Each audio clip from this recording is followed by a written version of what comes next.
Hello दोस्तों, नमस्कार। मैं हूं Anju Yadav. Learn with India 2024 के ऑनलाइन क्लास में आप सभी का स्वागत करती हूं। दोस्तों, वर्तमान समय में हम लोग बीपीएससी टीआरई 3 और 4 को टारगेट करके जीके और जीएस के प्रश्नों को सब्जेक्ट वाइज देख रहे हैं। इससे पहले हम लोग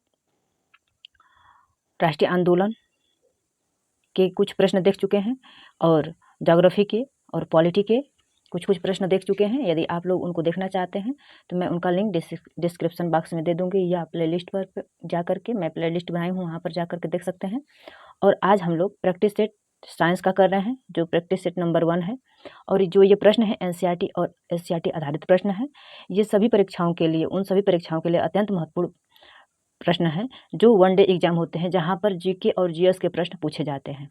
जैसे BPSC, PRT 6 to 8, TGT, PGT, C state, railway, SSC, NTPC, Bihar दरोगा या बिहार एसएससी, जहाँ भी ये प्रश्न पूछे, मतलब जहाँ भी एसएससी के प्रश्न पूछे जाते हैं, उन सभी परीक्षाओं के लिए अत्यंत महत्वपूर्ण है।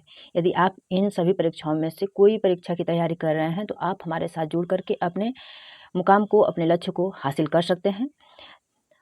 चलिए बिना समय गवाए अपने मेन टॉपिक की तरफ चलते हैं। दोस्तों, मेन टॉपिक पर जाने से पहले मैं आप लोगों से विनती करती हूँ, रिक्वेस्ट करती हूँ कि यदि आप मेरे चैनल पर नए हैं तो सब्सक्राइब जरूर करिएगा। यदि पुराने हैं तो इसके साथ साथ, सब्सक्राइब के साथ साथ लाइक, शेयर और कमेंट जरूर करिएगा। और ये भी बताइएगा कि आप लोग किस सब्जेक्ट पर और वीडियो बनवाना चाह रहे हैं। क्या आप लोग मैराथन क्लास चाह रहे हैं तो कमेंट करिए, मैं मैराथन क्लास जरूर लेकर आऊँगी। यदि आप लोग सपोर्ट बनाए रखें और जब भी वीडियो देखिए तो पूरा देखिए।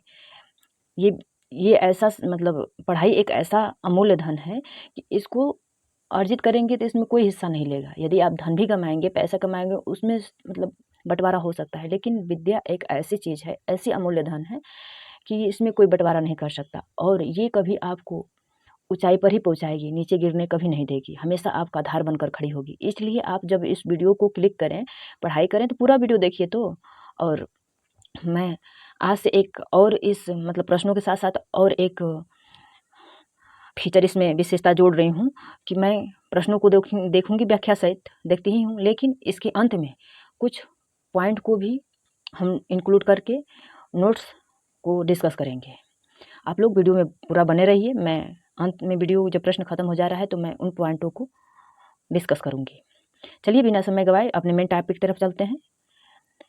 पहला प्रश्न है, महासागर में डूबी हुई वस्तुओं की स्थिति जानने के लिए निम्न में से किस यंत्र का प्रयोग किया जा रहा है। ये प्रश्न फिजिक्स का ली हूँ। जनरल साइंस में जो फिजिक्स पूछी जाती है, इसी तरह करके केमिस्ट्री का एक दिन ले लूँगी और एक दिन बायोलॉजी का। इस तरह करके हम लोग का जनरल साइंस कंप्लीट हो जाएगा। यदि आप लोग का आग्रह रहा तो मैं मैराथन भी लेकर आऊँगी। कमेंट जरूर करिएगा यदि मैराथन चाहिए तो। हाँ, प्रश्न है, महासागर में डूबी हुई वस्तुओं को निम्नलिखित, मतलब महासागर में डूबी हुई वस्तुओं की स्थिति जानने के लिए निम्न में से किस यंत्र का प्रयोग किया जाता है। ऑडियोमीटर का, गल्वेनोमीटर का, सेक्सटेंटमीटर का या सोनार का। प्रश्न दिया है, ध्यान से पढ़िए। महासागर में जब कोई वस्तु डूब जाती है तो उसका पता लगाने के लिए किस यंत्र का प्रयोग किया जाता है। क्या ऑडियोमीटर का प्रयोग किया जाता है, गल्वेनोमीटर का प्रयोग किया जाता है, या सेक्सटेंटमीटर का प्रयोग किया जाता है, या सोनार का प्रयोग किया जाता है। तो महासागर में डूबी हुई वस्तुओं की स्थिति का पता लगाने के लिए सोनार का प्रयोग किया जाता है। महासागर में डूबी हुई वस्तु जैसे पनडुब्बी, हिमखंड का पता लगाने के लिए साउंड नेविगेशन एंड रैंगिंग, जिसका शॉर्ट फॉर्म सोनार होता है, प्रणाली का प्रयोग किया जाता है। इसमें पराश्रव्य अल्ट्रासोनिक वेव्स के द्वारा वस्तुओं की स्थिति का पता लगाया जाता है। इन तरंगों की तरंगदैर्घ्य कम होने के कारण इन्हें पतले किरण पुंज के रूप में अत्यधिक दूरी तक भेजा जाता है। मतलब जो महासागर में डूब जाती है कोई भी वस्तु हो, जैसे पनडुब्बी हो गई, हिमखंड हो गया, पानी वाली जहाज हो गई, कोई भी जब डूबता है तो उसका किस तरह से पता लगाया जाता है, सोनार से। सोनार क्या है, सोनार का फुल फॉर्म क्या है, साउंड नेविगेशन एंड रैंगिंग। और सोनार में किस तरंग का प्रयोग किया जाता है, तरंग दैर्घ्य। चलते हैं अगले प्रश्न की तरफ। रडार उपयोग में आता है, किस उपयोग में आता है। वर्षा करने वाले बादलों का पीछा करने में, ध्वनि तरंगों को परिवर्तित कर वस्तुओं का पता लगाने में, या रेडियो तरंगों द्वारा वस्तुओं की स्थिति का ज्ञान करने में, प्रकाश तरंगों द्वारा वस्तुओं का पता लगाने में। तो जो रडार होता है उसका उपयोग रेडियो तरंगों द्वारा वस्तुओं की स्थिति का ज्ञान करने में। ऑप्शन नंबर सी सही होगा। रडार का फुल फॉर्म क्या होता है, रेडियो डायरेक्शन एंड रैंगिंग।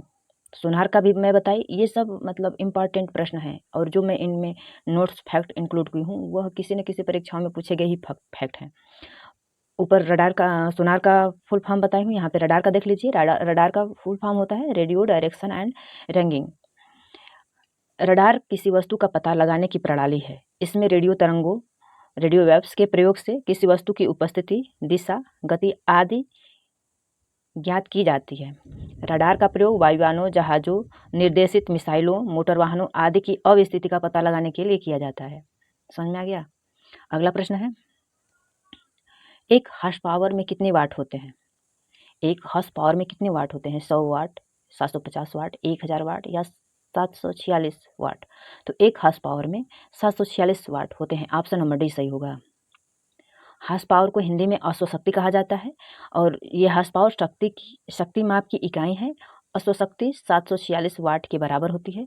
अश्वशक्ति का प्रयोग जेम्स वाट द्वारा वाष्प इंजन, स्टीम इंजन द्वारा किए गए कार्य तथा बोझ ढोने वाले घोड़ों की शक्ति की तुलना के लिए किया था।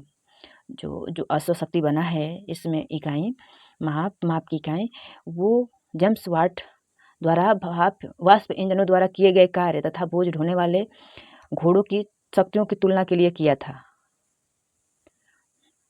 प्रश्न नंबर 4 है, रॉकेट किस सिद्धांत पर कार्य करता है? कोणीय संवेग पर, रेखीय संवेग पर, द्रव्यमान पर, ऊर्जा पर?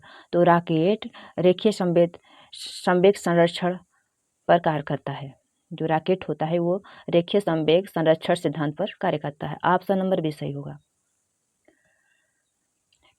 रॉकेट रेखीय संवेग संरक्षण सिद्धांत पर कार्य करता है। यह सिद्धांत न्यूटन के गति के तीसरे नियम के अंतर्गत आता है। अब जानेंगे, अब दिमाग में आएगा कि न्यूटन का तीसरा नियम क्या है। तो इस नियम के अनुसार प्रत्येक क्रिया के बराबर परंतु विपरीत दिशा में प्रतिक्रिया होती है। अर्थात एक वस्तु में जितना संवेग परिवर्तित होता है, दूसरी वस्तु में उतना ही संवेग परिवर्तन विपरीत दिशा में होता है। इसी कारण नीचे की ओर गतिशील गैस रॉकेट की ऊपर की दिशा में धक्का प्रदान करती है, और रॉकेट से निकलने वाली गैसों के कारण रॉकेट का द्रव्यमान परिवर्तित होता रहता है, जिससे रॉकेट को आगे बढ़ने के लिए आवश्यक वेग और त्वरण प्राप्त होता रहता है। जो रॉकेट है रेखीय संवेग संरक्षण सिद्धांत पर कार्य करता है। और प्रश्न ये भी बन सकता है कि न्यूटन के किस गति के नियम पर काम करता है? तीसरे गति के नियम पर। अब कोई पूछ देगा कि तीसरा गति का नियम क्या है, तो क्रिया प्रतिक्रिया का नियम है। क्रिया प्रतिक्रिया का नियम क्या होता है? यहाँ पे सीधा सीधा दिया है, प्रत्येक क्रिया के बराबर परंतु विपरीत दिशा में प्रतिक्रिया होती है। यदि आप किसी भी वस्तु पर बल लगाते हैं तो वो भी वस्तु आपकी तरफ उतना ही बल लगाती है। इस क्रिया और प्रतिक्रिया का नियम यही बताता है। प्रश्न नंबर 5 है, न्यूटन का पहला नियम किससे संबंधित है? यहाँ पे होगा किससे संबंधित है। न्यूटन का गति का पहला नियम किससे संबंधित है? जड़त्व से, कार्य से, ऊर्जा से, गति से। तो न्यूटन का पहला नियम जड़त्व से संबंधित है। आइए जान लेते हैं कि न्यूटन का पहला नियम क्या है। न्यूटन के गति के पहले नियम को जड़त्व का नियम कहते हैं। प्रश्न आ जाएगा कि न्यूटन के गति के पहले नियम को क्या क्या कह सकते हैं?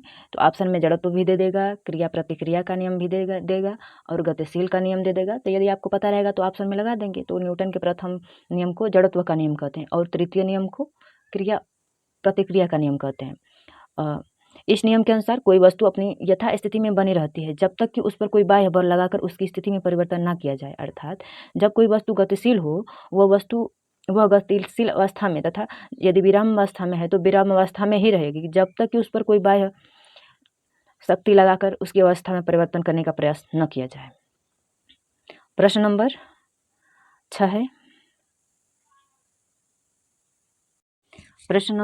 है, वॉशिंग मशीन का कार्य सिद्धांत है। मतलब वॉशिंग मशीन का कार्य किस सिद्धांत पर आधारित है? उत्क्रमण, परासरण पर, विसरण पर, अपकेंद्रीय पर, अपवहन पर।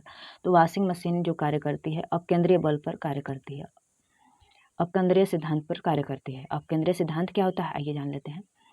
वह प्रतिक्रिया बल जो परिणाम से अभिकेंद्रीय बल के बराबर होती है किंतु जिसकी दिशा में अभिकेंद्रीय बल के विपरीत अर्थात केंद्र से बाहर की ओर होता है,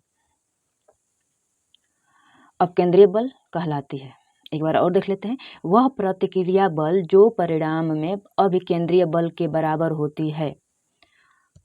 मतलब बाहर से केंद्र की ओर, किंतु जिसकी दिशा में अभिकेंद्रीय बल के विपरीत अर्थात केंद्र से बाहर की ओर।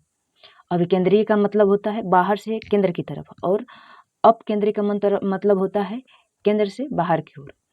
तो जिसकी दिशा अभिकेंद्रीय बल के विपरीत होती है अपकेंद्रीय बल कहलाती है। वॉशिंग मशीन और दूध से मक्खन निकालने वाली मशीन आदि केंद्रीय बल के सिद्धांत पर कार्य करती है। अपकेंद्रीय यहाँ पे आदि नहीं होगा, अपकेंद्रीय बल के सिद्धांत पर कार्य करती है। प्रश्न नंबर 7 है, पसीना मानव शरीर के लिए मुख्य रूप से सहायक है किस चीज़ में? त्वचा के छिद्र से गंदगी को दूर रखने में, शरीर में जल की मात्रा संतुलित रखने में, शरीर का तापमान नियंत्रित रखने में, शरीर के विष पदार्थ निकालने में। तो जो पसीना मानव शरीर के लिए शरीर का तापमान नियंत्रित रखने में मुख्य रूप से सहायक है। ऑप्शन नंबर सी होगा। प्रश्न इससे संबंधित और फैक्ट जान लेते हैं। शरीर से निकलने वाला पसीना 2 प्रकार से शरीर का ताप नियंत्रण करता है। जब यह जल बिंदुओं के रूप में शरीर पर होता है तो गीलापन के कारण त्वचा को ठंडक का अनुभव होता है, तथा जब यह शरीर से वाष्पित होता है तो शरीर में कुछ ऊष्मा का अवशोषण करता है, जिससे शरीर का तापमान कम रहता है। प्रश्न नंबर 8 है, जब किसी बोतल में पानी भरा जाता है तो उसे जमा दिया जाता है। मतलब जब किसी बोतल में पानी भरा जाता है और उसे जमा दिया जाता है तो बोतल टूट जाती है, क्यों? इसका कारण क्या है? पानी गर्म के कारण फैलता है, बोतल हिमांक पर सिकुड़ता है, पानी जमने से फैलता है, बोतल के बाहर का तापमान अंदर से ज़्यादा होता है। तो जब किसी बोतल में पानी भरा जाता है और उसे जमा दिया जाता है तो बोतल टूट जाता है। इसका मेन कारण है कि पानी जमने पर फैलता है, इसी कारण कांच की बोतल फट जाती है, टूट जाती है। बोतल में भरे पानी यानी द्रव जब बर्फ ठोस में परिवर्तित होता है, जब कोई द्रव ठोस में परिवर्तित होता है तो उसका आयतन पहले के अपेक्षा बढ़ जाता है। बढ़े हुए आयतन के कारण बोतल की दीवारों पर आंतरिक दबाव बढ़ता है, और जब यह आंतरिक दबाव एक सीमा से अधिक हो जाता है तो बोतल टूट जाती है। सीधा फंडा है। दोस्तों, मेरे यदि चैनल पर नए हैं तो गुजारिश कर रही हूँ कि सब्सक्राइब जरूर कर लीजिएगा, और यदि भूल गए हैं, देख रहे हैं तो लाइक, शेयर और कमेंट जरूर करिएगा। अगला प्रश्न है, एक स्वस्थ मनुष्य के शरीर का तापमान होता है 98.4 degree kelvin, 37 degree Fahrenheit, 37 degree Celsius, 98.4 degree Celsius. तो एक स्वस्थ मनुष्य के शरीर का तापमान 37 डिग्री सेल्सियस होता है। एक स्वस्थ मनुष्य के शरीर का तापमान लगभग 36.9 डिग्री सेल्सियस या 98.6 फ़ारेनहाइट या 309.9 केल्विन होता है। एक सामान्य स्वस्थ शरीर का तापमान लगभग 97 फ़ारेनहाइट या 36.1 डिग्री सेल्सियस से 99 फ़ारेनहाइट के बीच रहता है। यदि शरीर का तापमान 100.4 फ़ारेनहाइट यानी 38 डिग्री सेल्सियस से अधिक होता है तो यह बुखार की स्थिति में माने जाते हैं। आज का अंतिम प्रश्न है दोस्तों, छोड़कर नहीं जाएगा, अंतिम है, लेकिन इसके बाद मैं कुछ और बताने वाली हूँ। पूरा वीडियो जरूर देखिएगा। शक्ति का मात्रक क्या होता है? न्यूट्रॉन, वाट, वोल्ट, हर्ट्ज। तो जो शक्ति का मात्रक होता है वाट होता है। किसी व्यक्ति अथवा मशीन द्वारा इकाई समय 1 सेकेंड में किए गए कार्य अर्थात उसके काम करने की दर को शक्ति अथवा सामर्थ्य कहते हैं। शक्ति को जूल प्रति सेकेंड या वाट में व्यक्त किया जाता है। दोस्तों, मैं जो तथ्य की वीडियो के शुरू में जानकारी दी थी वो वही तथ्य है। जो मूल राशियाँ क्या होती हैं और उनके एसआई मात्रक, इससे सभी परीक्षाओं में 1 से 2 प्रश्न अवश्य बनते हैं। आइए देख लेते हैं मूल राशियाँ और उनके एसआई मात्रक। मूल राशियाँ 7 होती हैं। कौन कौन है देख लेते हैं। लंबाई, द्रव्यमान, समय, विद्युत धारा, ताप, पदार्थ की मात्रा और ज्योति तीव्रता। तो लंबाई की मात्रक मीटर होता है, द्रव्यमान का किलोग्राम होता है, समय का सेकेंड होता है, विद्युत धारा का एम्पियर होता है, तापमान का केल्विन होता है, पदार्थ की मात्रा का मोल होता है, ज्योति तीव्रता का केंडला होता है। और मूल राशियाँ और मूल मात्रक के साथ साथ उनका प्रतीक देख लेते हैं। लंबाई का मात्रक प्रतीक मीटर होता है, नहीं, मीटर का प्रतीक एम होता है, किलोमीटर का केजी होता है, सेकंड का एस होता है, एम्पियर का ए होता है, केल्विन का के होता है, मोल का मोल होता है, कैंडेला का सीडी होता है। दोस्तों, पूरा वीडियो देखने के लिए धन्यवाद। आप लोगों से मैं एक बार और गुजारिश करती हूँ, यदि आप मेरे चैनल पे हैं नए तो सब्सक्राइब जरूर कर लीजिएगा। यदि पुराने हैं या नए हैं तो लाइक, शेयर, कमेंट जरूर करिएगा कि आप लोगों को वीडियो कैसा लगा और आप लोग किस सब्जेक्ट पर और वीडियो चाह रहे हैं। जय हिंद, जय